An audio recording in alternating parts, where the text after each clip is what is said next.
जय हिंद दोस्तों। आज की वीडियो में हम आपको बताएंगे अर्धवार्षिक परीक्षा 2023 कक्षा 10वीं सामाजिक विज्ञान का पेपर। दोस्तों आपका जो सोशल साइंस का पेपर होने वाला, बिल्कुल यही पेपर आपकी अर्धवार्षिक परीक्षा में छपने वाला है। यहाँ पर देख लीजिए, इस पेपर का पूर्णांक होने वाला 70 अंकों का। और दोस्तों इस पेपर में यहाँ पर टोटल दोस्तों 30 क्वेश्चन पूछे जाने वाले। और यहाँ पर समय होने वाला 3 घंटे 15 मिनट का।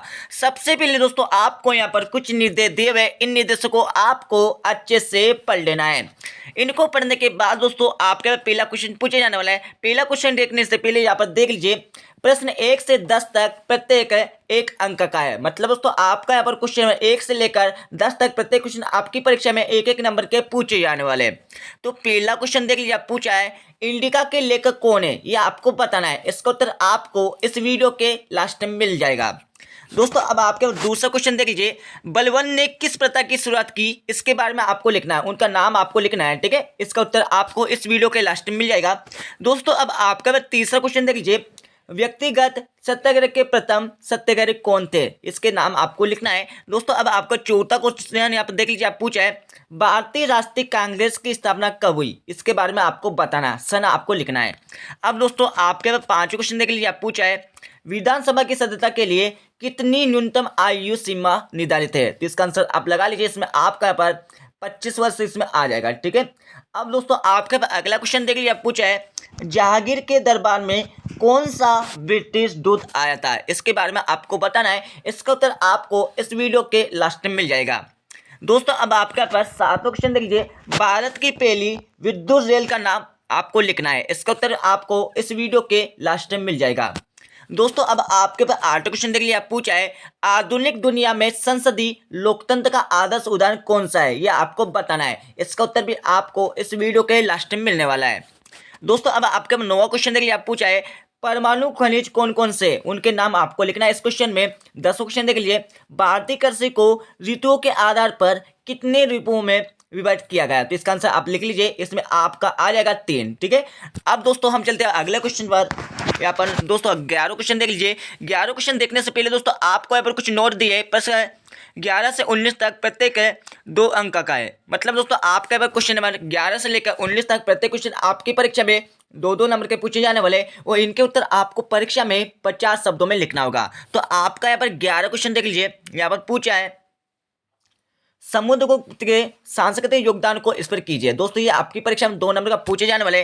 अब आपका 12 क्वेश्चन देखिए, आप पूछा है मोहम्मद तुगलक की 5 योजनाओं के नाम लिखिए। 13वां क्वेश्चन यहाँ पर देख लीजिए, उच्च न्यायालय के न्यायाधीश की नियुक्ति हेतु कोई 2 योग्यता है आपको बताना है। 14वां क्वेश्चन देख लीजिए, सड़क पर पैदल चलते चलते आप किन किन बातों को ध्यान में रखेंगे, इसके बारे में आपको लिखना है। इसका आंसर तो आप मन से भी लिख सकते हैं। ठीक है, अब दोस्तों आपका पर 15 क्वेश्चन देख लीजिए, ठोस कचरा प्रबंधन कार्यक्रम से आप क्या समझते हैं, इसके बारे में आपको दोस्तों इसकी परिभाषा लिखना है। ठीक है, इसको आपको समझाना है।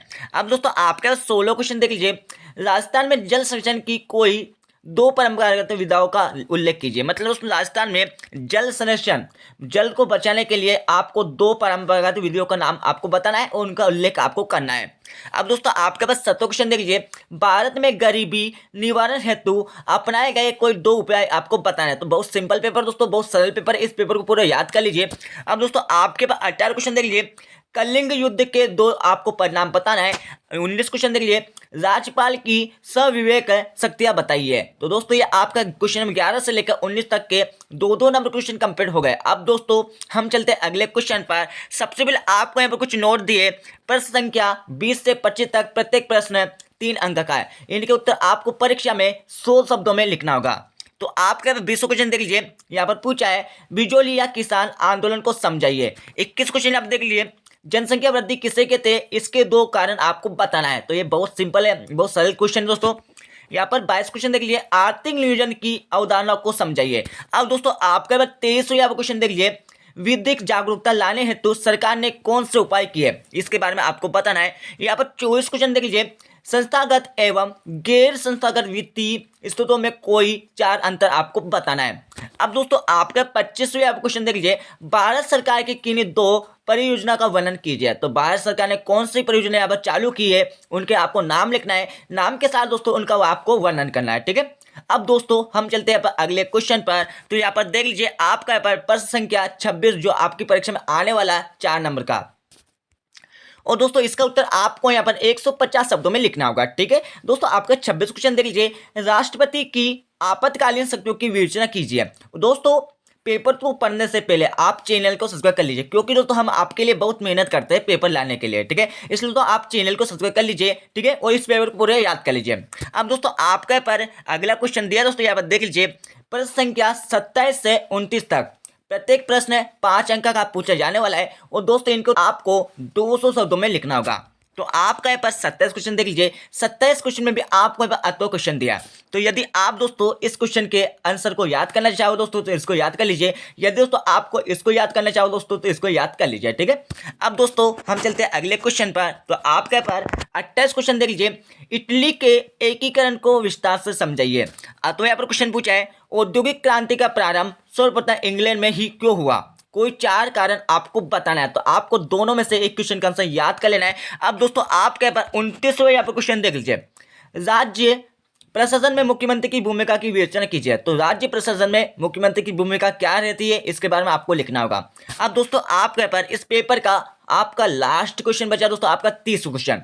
तो 30 क्वेश्चन में आपको क्या करना होगा, भारत के मानचित्र में निम्नलिखित को दर्शाइए। दोस्तों आपको परीक्षा में भारत का एक मानचित्र दिया जाएगा। ठीक है, उनमें आपको क्या करना है, बेराट, मगध, अहमदाबाद, दिल्ली, अरब सागर, इनको दोस्तों आपको भारत के नक्शे में दर्शाना होगा। ये कहाँ कहाँ पर है ये आपको दर्शाना होगा। ठीक है, अब दोस्तों यहाँ पर देख लीजिए, आपके पेपर क्वेश्चन में 1 से लेकर 10 तक के आंसर में आपको बता देता हूँ। ठीक है, तो दोस्तों आपका जो पहला क्वेश्चन पूछा गया था, इंडिका के लेखक कौन है, तो इसका आंसर आपका आ जाएगा मेगास्थिनीज आ जाएगा। ठीक है, अब दोस्तों आपके दूसरे क्वेश्चन के आप आंसर देख लीजिए, यहाँ पर दूसरे क्वेश्चन के आप आंसर दिया हुआ, इसको अच्छे से याद कर लीजिए।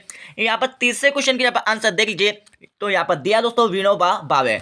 अब दोस्तों आपका चौथा यहाँ पर क्वेश्चन का यहाँ पर आंसर देख लीजिए, तो यहाँ पर दिया दोस्तों 28 दिसंबर 1885 में हुआ था मुंबई में। ठीक है, अब दोस्तों आपके 5वें क्वेश्चन का यहाँ पर आंसर देख लीजिए, तो यहाँ पर 5वें क्वेश्चन का यहाँ पर आंसर दिया हुआ, इसको अच्छे से याद कर लीजिए। अब दोस्तों आपके बार 6ठे क्वेश्चन का यहाँ पर आंसर देख लीजिए, तो यहाँ पर 6ठे क्वेश्चन का यहाँ पर आंसर दिया हुआ है। ठीक है, अच्छे से याद कर लीजिए।